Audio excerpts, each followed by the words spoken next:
Сомнежите се потврдија. Отпадот кај Скопски орман е токсичен, покажаа лабораториските анализи што ги направи Државниот инспекторат за животна средина. Содржи 10% олово, но и бакар, кадмиум и други тешки метали.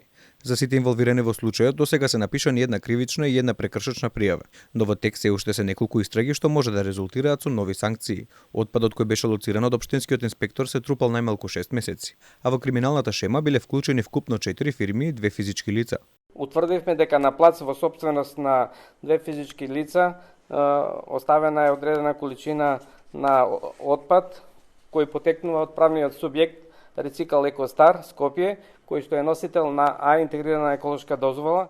Рецикл Еко Старт ќе добие кривична пријава за загрозување на животната средина и природата, како и забрана за работа од 90 дена. Тахмак пак заработи прекршачна пријава и казна од 88.000 евра, додека пак за другите инволвирани истрагата продолжува, бидејќи сопствениците на парцелите изјавиле дека не знаеле што се складира на нивниот имот. Иако постои меѓусебен договор меѓу Рецикл Еко Стар и сопствениците на парцелите, физичките лица, на локација на приватен имот несоодветно е транспортиран и складиран отпад кој потекнува од правниот субјект Рецикл Еко Стар, која локација не е наменета за складирање на ваков отпад, односно нема добиена дозвола од Министерството за животна средина, што е казливо согласно легислативата. Во меѓувреме во Македонија постојано се создаваат нови депонии, а надлежните со години се тркаат со времето да ги решат жешките точки. Таква е депонијата од илјадници тони линдан во хемиската фабрика Охис во Скопје, индустријскиот отпад од топилницата за олово и цинк во Велес,